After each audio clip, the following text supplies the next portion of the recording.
Regarde-toi. Tu cries que tu es libre, capitaine de tes choix. Tu te vois déjà hurler ta révolte, arracher la victoire à la vie. Et pourtant, au fond de toi, une voix basse, presque honteuse, chuchote. Elle répète que tu ne vaux rien. Simple rouage, pièce remplaçable. Pion offert à une machine qui prospère grâce à ton obéissance. Machiavel, l'âme d'esprit plus acérée que le fer, l'avait flairé. La pauvreté n'est pas juste absence de pièces. C'est une routine patiemment programmée. On ne t'a pas seulement appris à survivre avec des miettes. On t'a dressé à confondre prudence et reddition. La modestie avec la résignation. La survie avec l'acceptation de ta petitesse. Et tu as dit oui, sans remarquer le moment où la cage a cliqué. Ce que tu nommes normalité? Un logiciel gravé dans ton esprit. Une chaîne de réflexes déclenchée dès que tu frôles l'audace. Chaque sursaut d'ambition déclenche en toi des alarmes rouges. Elle hurle danger, arrogance, exclusion. Tu recules sans réfléchir. Brise ce mur mental et tout bascule. Tu ravives une flamme brute. Le monde cesse d'être cage, devient arène. Mais ce choc réclame un regard franc. Sans excuse, sans détour, sans mensonge. Dans ce voyage, je vais t'exposer comment cette posture de race est incrustée. Pourquoi ce programme te lie plus fort que la misère tangible. Et comment fracasser enfin cette laisse invisible. Mais avant cela, il y a une vérité dont j'aimerais te faire part. Elle est celle-ci. Près de 95% de ceux qui regardent nos vidéos ne sont pas abonnés à la chaîne. Si notre contenu te parle et t'ouvre des réalités enfouies de la vie, abonne-toi maintenant pour ne plus rien rater mais également et surtout pour nous soutenir. Pour toi c'est juste un clic, mais pour nous c'est un coup de pouce qui change tout. Et si tu es prêt à poursuivre, laisse en commentaire, je ne suis plus un rat dressé. Ensemble, nous arracherons une vérité que beaucoup redoutent. Sur ce, allons-y. Depuis les premiers empires, les maîtres l'ont su, mieux vaut forger des esprits soumis que lever des armées. Machiavel, témoin d'intrigues et de carnage, observait. Princes, prélats, marchands élaboraient des ruses subtiles. Transformaient des hommes libres en sujets dociles. Il comprit que la pauvreté reste l'outil le plus sûr. Pour façonner un peuple qui n'ose plus lever les yeux. Ce n'est pas juste l'absence d'or. C'est un climat moral. Où la peur de perdre la poussière qu'on possède étouffe le désir de conquérir plus grand. Les penseurs des Lumières ont cru que la raison casserait ses chaînes. Ils se sont trompés. La force des habitudes sourdes est titanesque. Elles se transmettent comme une maladie héritée. Aujourd'hui, la mécanique paraît polissée, élégante. Pourtant elle reste intacte. Les foules acceptent de vivre en rats obéissants. Convaincus qu'il est logique de ramper dans l'ombre. On a oublié que Machiavel ne parlait pas seulement aux princes. Il s'adressait aussi à toi. À toi, porteur de la mémoire d'une liberté volée. Examine cette mémoire et tu verras. Tu verras pourquoi la pauvreté d'esprit est la pire cage. Et pourquoi il faut la démasquer d'urgence. Avant qu'elle ne dévore tout ce qui subsiste de ta volonté. Il est temps de descendre plus profondément. Dans ce labyrinthe intérieur. Là où les habitudes se forgent sans que tu le réalises. Je vais te dévoiler ces mécanismes invisibles. Ils transforment ton esprit en cage. Ils t'apprennent à aimer ta petitesse. Écoute attentivement. Chaque concept est un miroir qu'il faut oser regarder. Mécanisme 1. L'acceptation précoce. Le premier mécanisme que tu dois comprendre, c'est celui de l'acceptation précoce. Dès l'enfance, on t'a inoculé l'idée. Tu devais te contenter de ce qu'on t'offrait. Même si c'était dérisoire. Tu as grandi en croyant que le manque était une fatalité. Une sorte de lot héréditaire. Contre lequel il serait inconvenant de lutter. On t'a dit que l'ambition était dangereuse. Que le désir d'élever ta condition te conduirait inévitablement à la perte. Et tu as cru ces voix, sans les questionner. Ainsi, sans bruit, tu as adopté l'habitude de la petitesse. Tu as appris à baisser la tête. à ne pas réclamer plus, à considérer chaque opportunité comme un risque, et chaque risque comme un péché. Machiavel savait que cet apprentissage précoce était la clé. La soumission durable. Il suffit de convaincre un esprit fragile. Sa place est au fond de la hiérarchie. Et il s'y enfermera de lui-même. Les années passant, tu as entretenu cette croyance. Comme on entretient une plante vénéneuse, arrosée de peur et de doute. Et aujourd'hui encore, quand l'idée de l'audace surgit, c'est cette voix ancienne qui s'élève. Elle t'explique que tu n'es pas fait pour la grandeur. Que tu dois rester modeste, pauvre et reconnaissant. Envers ceux qui te laissent une place minuscule. Mécanisme 2. La normalisation de la rareté. Le deuxième mécanisme que tu dois comprendre, c'est la normalisation de la rareté. On t'a répété si souvent que tout était limité. Que les ressources, l'attention, la réussite étaient réservées à une poignée d'élus. Tu as fini par trouver naturel de te battre pour des miettes. Cette idée n'est pas seulement économique. Elle est psychologique. Elle façonne un esprit qui ne perçoit plus l'abondance comme une possibilité, mais comme une anomalie suspecte.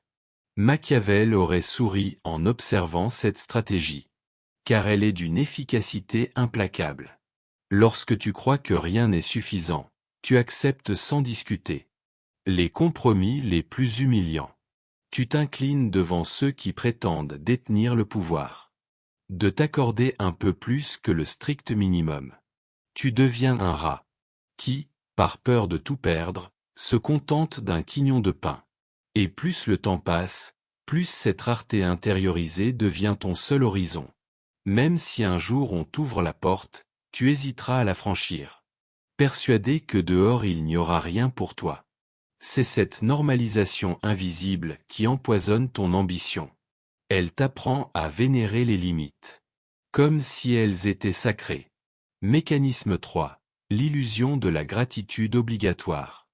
Le troisième mécanisme que tu dois comprendre, c'est l'illusion de la gratitude obligatoire.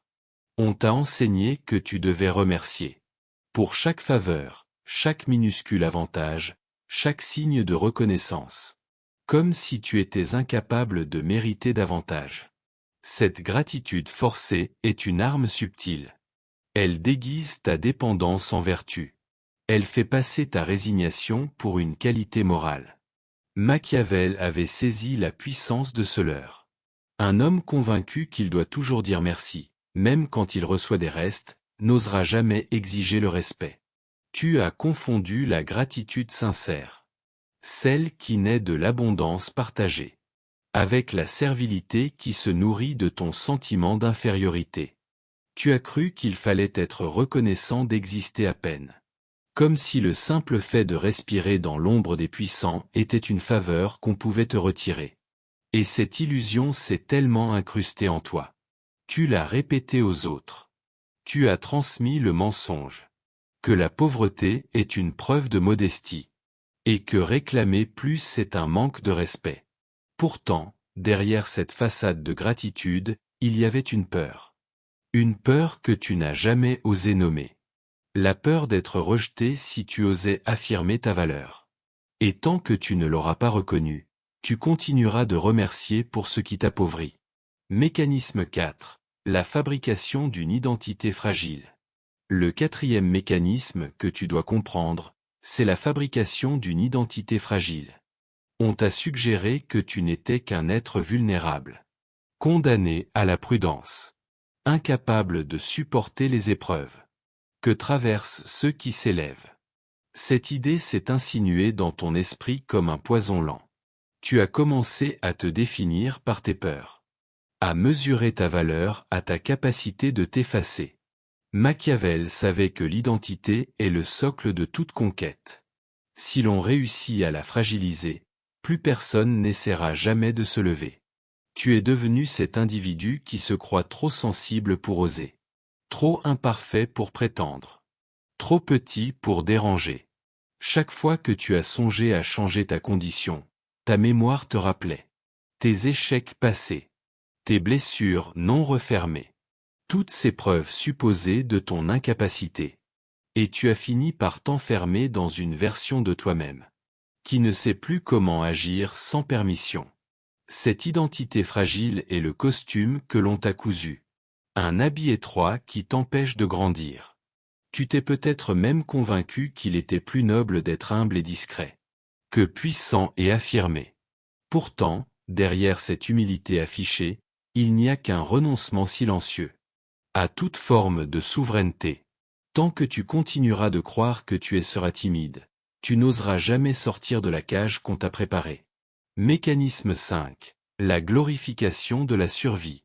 Le 5e mécanisme que tu dois comprendre, c'est la glorification de la survie. On t'a appris que survivre était un exploit. Que le simple fait de tenir debout méritait déjà tous les honneurs. Cette glorification de la survie est le plus cruel des mirages. Car elle te persuade que l'angoisse quotidienne est une destinée honorable. Machiavel aurait reconnu là un chef-d'œuvre de manipulation. Si tu adores ta propre précarité, tu ne chercheras jamais à la dépasser. Tu as fini par confondre la ténacité avec la soumission. La patience avec la résignation. Tu portes fièrement les cicatrices d'un combat qui ne mène nulle part. Persuadé qu'elles prouvent ta valeur. Chaque matin, tu te félicites simplement d'avoir tenu jusqu'au soir. Et tu appelles cela de la dignité. Mais en réalité, tu n'es plus qu'un rat prisonnier de la roue. Un être qui tourne sans fin. Dans l'espoir qu'un jour peut-être on le remarquera. Et qu'on lui offrira la permission d'exister un peu plus largement. Ce que tu ignores, c'est que cette adoration de la survie a été placée là. Pour étouffer ton ambition. Et t'interdire toute perspective de conquête. Et tant que tu continueras d'admirer cette endurance vide de sens, tu ne comprendras pas que ta vie mérite mieux que ce petit espace où l'on te tolère. Penses-tu que ta patience est un signe de force? Ou le reflet d'une soumission que tu refuses de nommer? Mécanisme 6. L'invisibilité de la cage.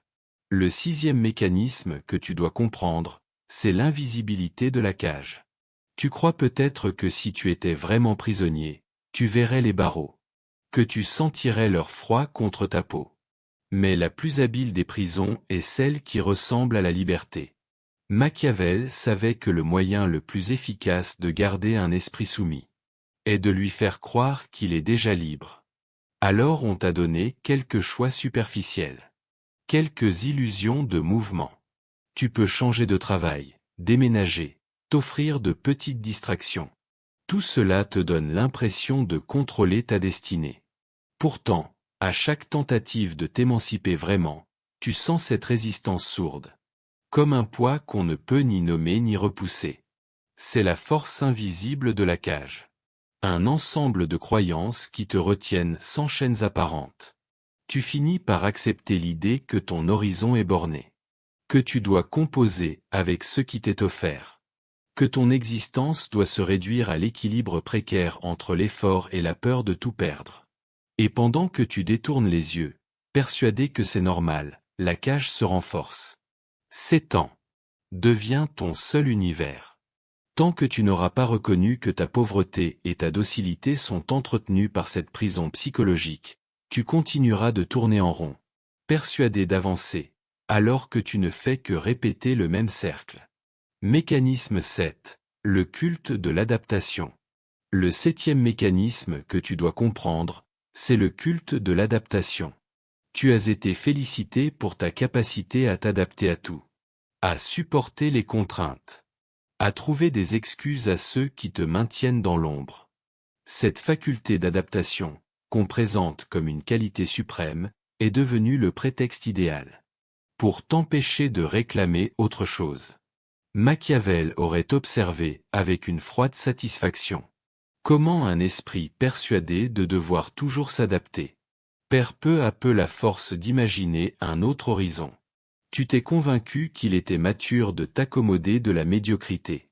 Sage d'accepter le rationnement permanent de tes espoirs. Digne de t'ajuster aux humiliations successives. Tu appelles cela de la résilience. Alors qu'il s'agit souvent d'un lent consentement à ta propre extinction. Chaque jour, Tu modules ton langage. Tu étouffes ta colère. Tu réduis tes rêves. Pour qu'ils tiennent dans l'espace étroit qu'on t'a concédé. Et plus tu t'adaptes, plus tu oublies que l'existence pourrait être un acte de conquête. Pas seulement un exercice de survie polie. C'est ce culte de l'adaptation qui fait de toi un rat pauvre par habitude. Un être qui trouve des raisons honorables de rester petit. Qui s'invente des vertus pour masquer son renoncement. Tant que tu continueras de vénérer cette flexibilité, tu n'oseras jamais t'ériger contre l'ordre qui t'a façonné. Maintenant, il faut aller plus loin. Là où les justifications s'effondrent. Et où la vérité n'épargne plus personne. Je vais te montrer cet autre mouvement intérieur. Plus subtil. Plus impitoyable.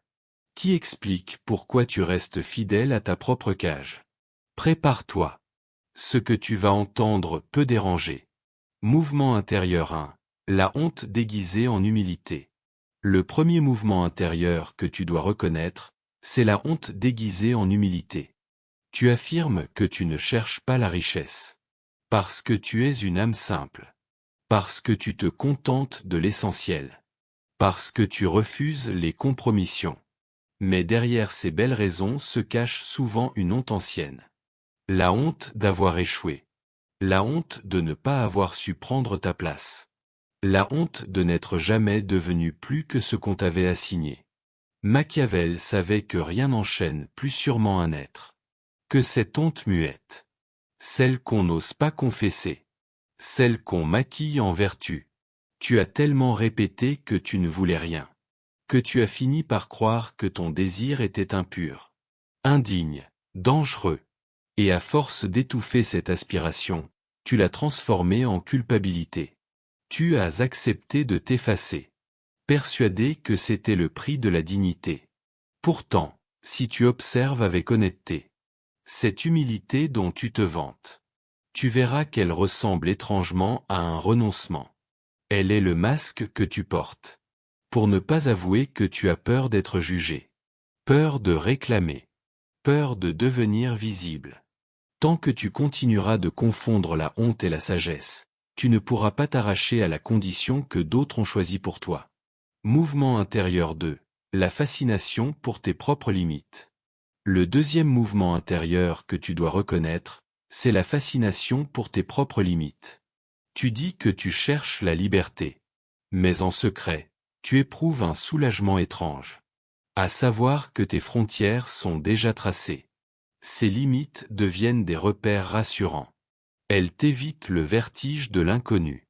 Elles te dispensent de confronter la responsabilité immense qui accompagne la véritable autonomie. Machiavel aurait constaté que l'homme préfère souvent la certitude de sa petitesse au risque de sa puissance. Tu as appris à contempler tes obstacles comme des fatalités inamovibles. Et plus tu les regardes, plus ils se solidifient. Chaque fois qu'une opportunité se présente, tu la dissèques, jusqu'à n'y voir que des dangers.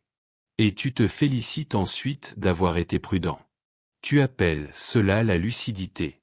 Mais c'est parfois la peur maquillée en sagesse. Tu deviens ainsi le gardien de tes propres chaînes. L'architecte d'une prison, qui te protège de la possibilité de grandir.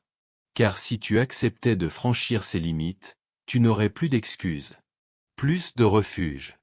Il ne resterait que la nécessité d'agir. D'échouer peut-être. De recommencer sûrement. Tant que tu continueras de chérir tes frontières comme des talismans, tu resteras ce rat docile. Convaincu qu'il est plus sûr de vivre petit que de risquer la conquête.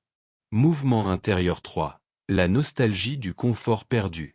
Le troisième mouvement intérieur que tu dois reconnaître, c'est la nostalgie du confort perdu. Tu prétends vouloir briser la cage. Mais une partie de toi regrette déjà le cocon étroit qu'elle t'offrait. Même si cet espace était sombre, il avait le mérite d'être familier. Prévisible, rassurant. Machiavel savait que l'âme humaine chérit la stabilité. Même lorsque cette stabilité l'étrangle. Tu te surprends parfois à repenser avec une tendresse amère à ces périodes de ta vie où tu n'avais pas à décider, pas à risquer, pas à te dévoiler. Cette nostalgie te tire vers l'arrière, comme une main invisible. Elle murmure que l'inconfort de la liberté n'est peut-être pas fait pour toi. Et tu écoutes cette voix, parce qu'elle te rappelle que dans la pauvreté volontaire, dans l'obéissance tranquille, tu étais protégé de la déception. Tu appelles cela la prudence. Mais c'est souvent le regret de ta propre soumission.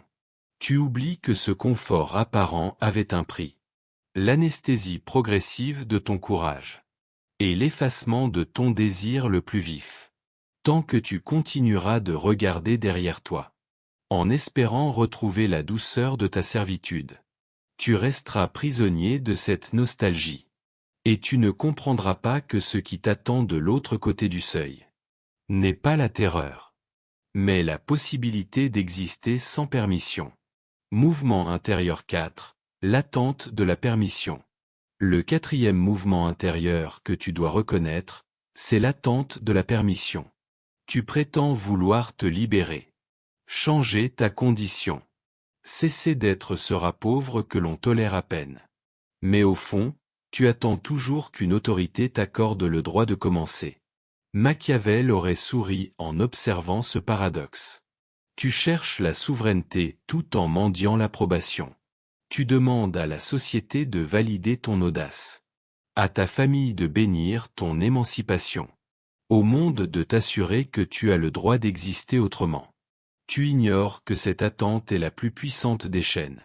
Elle fait de toi un suppliant, un enfant qui tend la main, en espérant qu'on le juge enfin digne. Chaque jour, tu retardes l'instant où tu prendras une décision radicale, persuadé qu'un signe viendra confirmer que c'est le bon moment. Mais ce signe ne viendra jamais, car ceux qui profitent de ta docilité n'ont aucun intérêt à t'offrir leur bénédiction. Tu appelles cela de la patience, alors qu'il s'agit souvent d'un renoncement discret.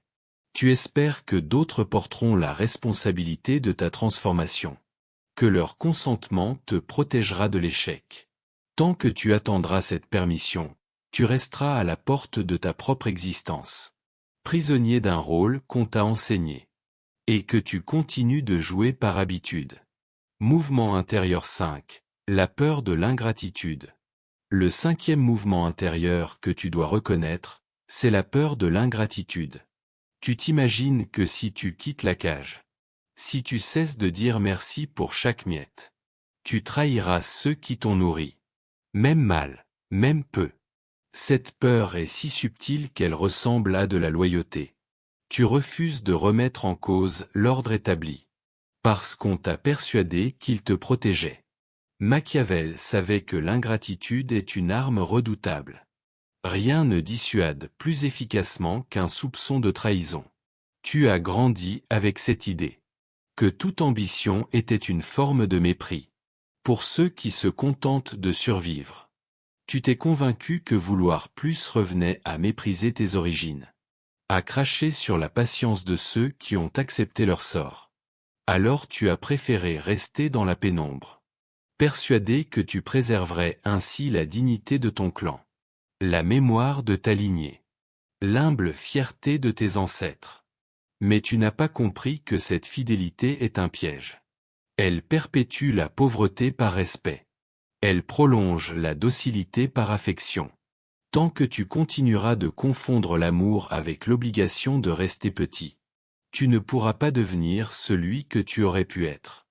Et cette peur d'être ingrat te maintiendra à genoux, remerciant pour des chaînes polies comme des bijoux.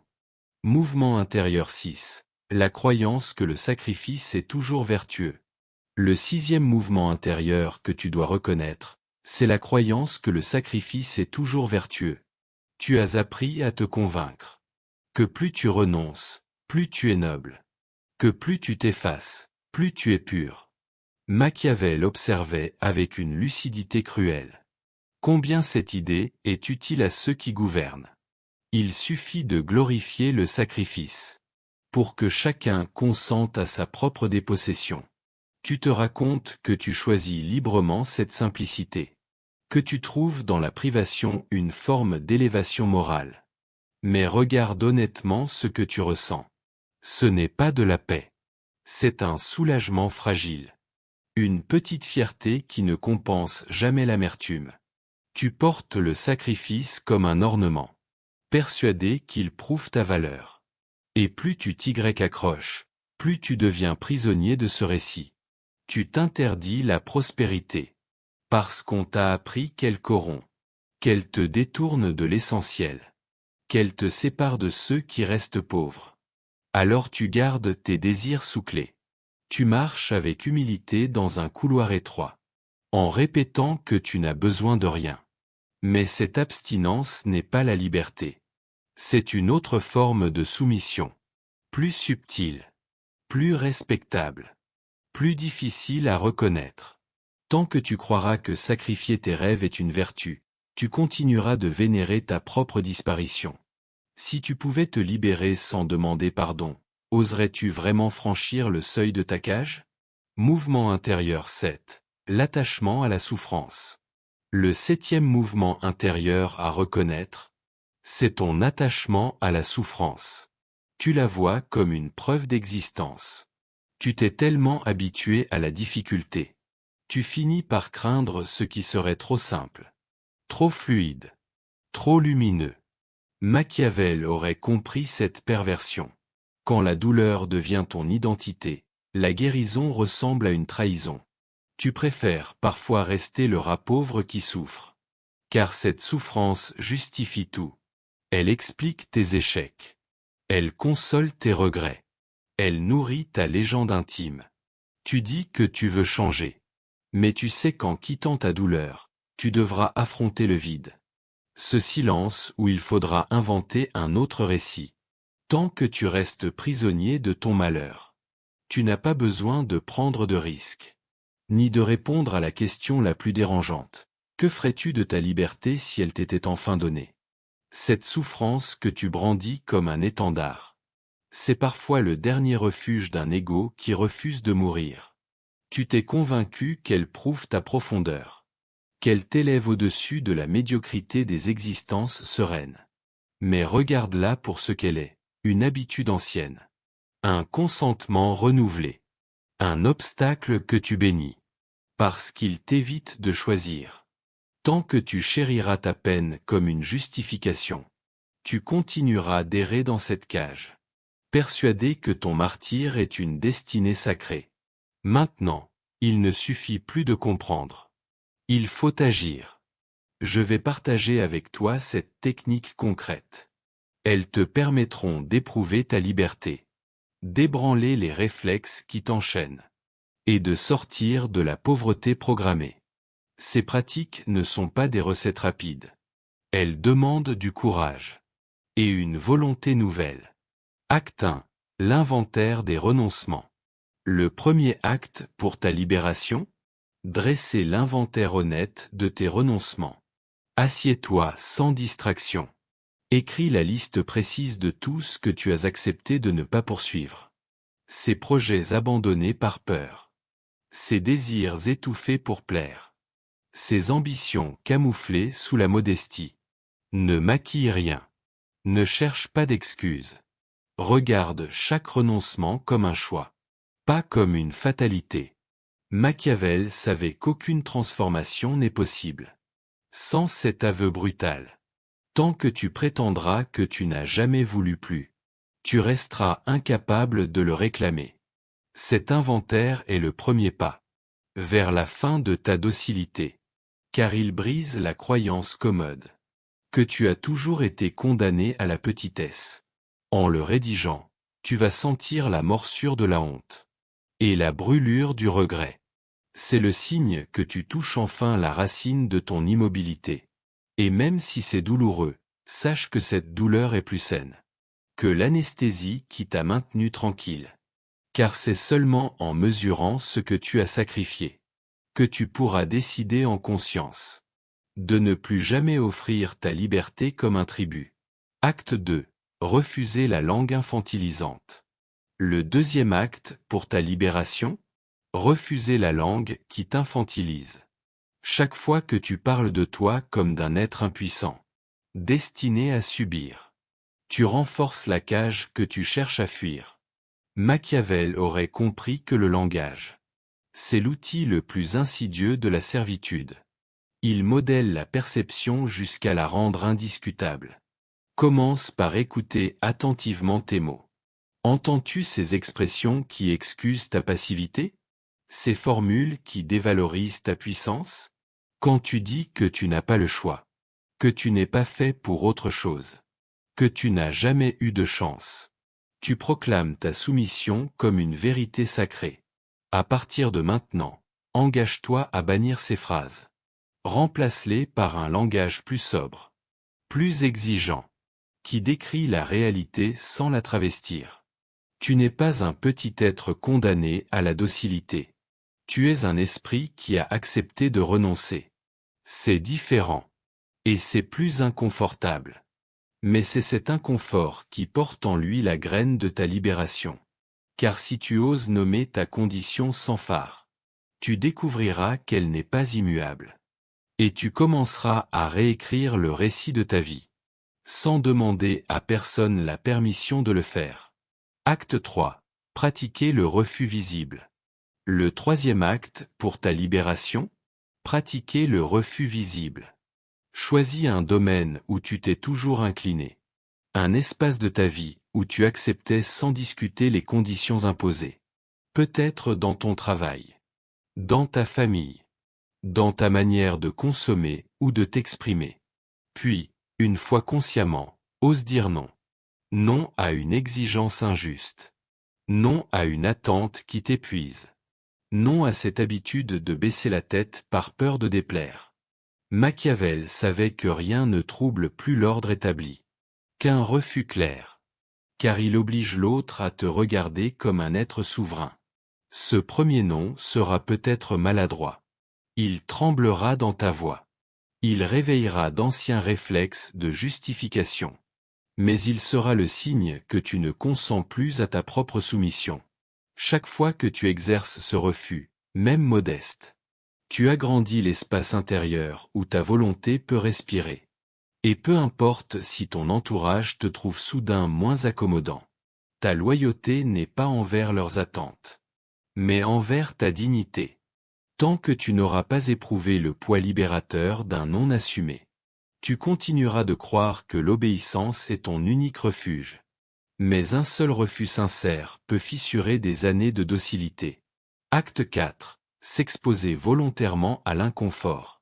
Le quatrième acte pour ta libération, t'exposer volontairement à l'inconfort.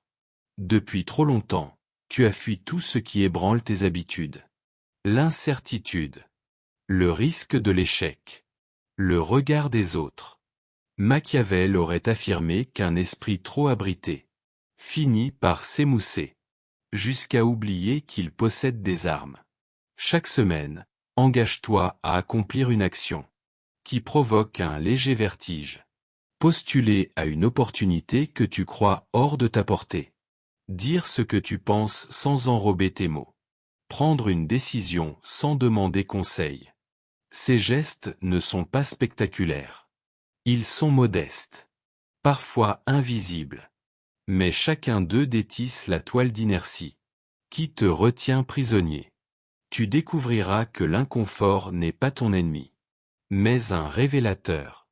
Il expose les limites que tu croyais infranchissables et les réduit à leur véritable nature, des constructions mentales. Tant que tu resteras dans la chaleur étroite de ta prudence, tu ne connaîtras jamais la saveur de la conquête. L'inconfort est la preuve que tu avances. Qu'au moins une partie de toi refuse de mourir dans le silence. Et c'est dans cette zone incertaine que ta dignité commencera enfin à respirer. Acte 5. Refuser la dette imaginaire. Le cinquième acte pour ta libération, refuser la dette imaginaire. On t'a inculqué l'idée que tu devais tout. À ceux qui t'ont accordé un peu de place. Un peu d'attention. Un peu de reconnaissance. Cette dette n'est pas écrite. Elle est insinuée. Entretenue. Transmise comme un poison discret. Machiavel savait qu'un esprit convaincu de devoir remercier sans fin ne relèvera jamais la tête. Aujourd'hui, je t'invite à observer cette dette avec lucidité. Interroge-toi sur ce qu'on t'a vraiment donné. Sur ce que tu as sacrifié en retour. Sur le prix silencieux de cette gratitude obligatoire. Puis décide de t'en libérer. Cela ne signifie pas renier les autres. Ni mépriser ce qui t'a été offert. Cela signifie simplement reconnaître que personne ne détient le droit de te maintenir petit, sous prétexte qu'il t'a un jour aidé. Tant que tu continueras de payer cette dette imaginaire, tu resteras à genoux, demandant pardon d'exister. Ta liberté commence le jour où tu comprends que ton existence ne doit pas être achetée. Elle est un fait brut, indiscutable, que tu n'as pas à justifier. Et ce jour-là, tu découvriras qu'aucun bienfait reçu ne mérite que tu sacrifies ta dignité. Si tu sens que ce message peut réveiller d'autres consciences, partage cette vidéo à quelqu'un qui a besoin d'entendre ces mots. Acte 6. Construire un engagement public. Le 6e acte pour ta libération? Construire un engagement public. Tant que ta décision de sortir de la pauvreté programmée restera secrète, elle demeurera fragile. Exposé aux doutes et aux vieux réflexes. Machiavel savait qu'un serment murmuré en silence se dissout au premier obstacle. Aujourd'hui, je t'invite à déclarer, même à une seule personne, que tu refuses de continuer cette existence réduite. Dis-le sans détour, que tu n'acceptes plus de vivre comme un rat soumis, que tu n'es plus disposé à te contenter des miettes, que tu assumes le risque de devenir visible. Cette parole aura la puissance d'un acte. Elle te liera à ta propre volonté. Elle fera de ton choix une réalité qu'on ne peut plus effacer. Tu comprendras que la liberté n'est pas dans le secret honteux, mais dans l'affirmation. Dans cette clarté où tu n'as plus d'excuses pour revenir en arrière. Même si tu trembles, même si ta voix vacille. Ose cet engagement public. Il ne s'agit pas de convaincre les autres. Il s'agit de t'obliger à ne plus renier ce que tu sais désormais. Car une fois que tu auras parlé, tu porteras la responsabilité de tes propres chaînes. Et plus personne ne pourra te faire croire qu'elles sont inévitables. Acte 7. Cultiver un espace de souveraineté. Le 7e acte pour ta libération? Cultiver un espace où la pauvreté programmée n'a plus d'emprise. Il peut s'agir d'un moment quotidien que tu consacres à nourrir une vision plus vaste de toi-même. D'un lieu physique où tu ressens ta souveraineté. Ou d'un cercle de personnes qui refusent elles aussi la médiocrité imposée. Machiavel savait qu'on ne défait pas des années de conditionnement sans édifier un territoire intérieur qui échappe à l'influence des vieilles voies. Cet espace sera ton laboratoire et ton refuge. L'endroit où tu pourras expérimenter des gestes nouveaux, des pensées plus vastes, des décisions que tu n'aurais pas osé prendre hier. Il ne dépendra de personne. C'est toi seul qui lui donneras consistance et valeur. Chaque fois que tu y retourneras, tu sentiras qu'il existe une part de toi que la cage n'a pas su atteindre. Tant que tu n'auras pas créé cet espace, tu seras vulnérable au retour des anciens réflexes. L'envie de t'excuser, la peur de manquer, la tentation de t'effacer. Mais si tu persistes jour après jour à y revenir, tu comprendras qu'il est possible d'habiter une existence qui ne doit plus rien à ceux qui t'ont programmé pour la petitesse.